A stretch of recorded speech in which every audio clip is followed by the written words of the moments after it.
অসংখ্য ধন্যবাদ আপনাকে। আমি একজন এলাকার লোক হিসেবে আর আজকের এই দর্শক হিসেবে আমি বলতে চাই, আসলে দেশ আজকে ধ্বংসের পথে। দেশ হলো জুয়া, মদ, আকড়া এগুলো আকৃষ্ট। আজকে যে একটা সুন্দর ফুটবল খেলার আয়োজন হয়েছে, আমি দর্শক হিসাবে আরও 5 জনের হিসাবে আমি বলতে চাই, এরকম একটা সুন্দর আয়োজন যাতে সবসময় হয়, এটার দ্বারা মানুষ অনেক কিছু থেকে বেঁচে থাকবে। আর আমরা দর্শক হিসাবে যারা আসছি, আমরা খুব একটা প্রাণবন্ত খেলা আপনার এই যারা টিমে করছে, এই খেলাধুলা করছে, তারা আমাদেরকে সুন্দরভাবে উপহার দিছে। এই এলাকার লোকজন যারা, তারা অত্যন্ত হইল ক্রিকেট প্রেমী, প্লাস হইল ফুটবল একটা জনপ্রিয় খেলা, ফুটবলটা আরও জনপ্রিয়।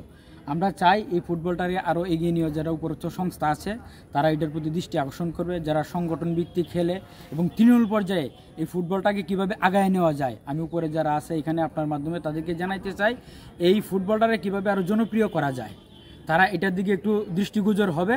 এবং এলাকাবাসী হিসাবে মনে করেন যে আমরা এটা দেখে প্রাণবন্ত একটা সুন্দর উৎসবমুখর পরিবেশে আমরা থাকতে পারবো।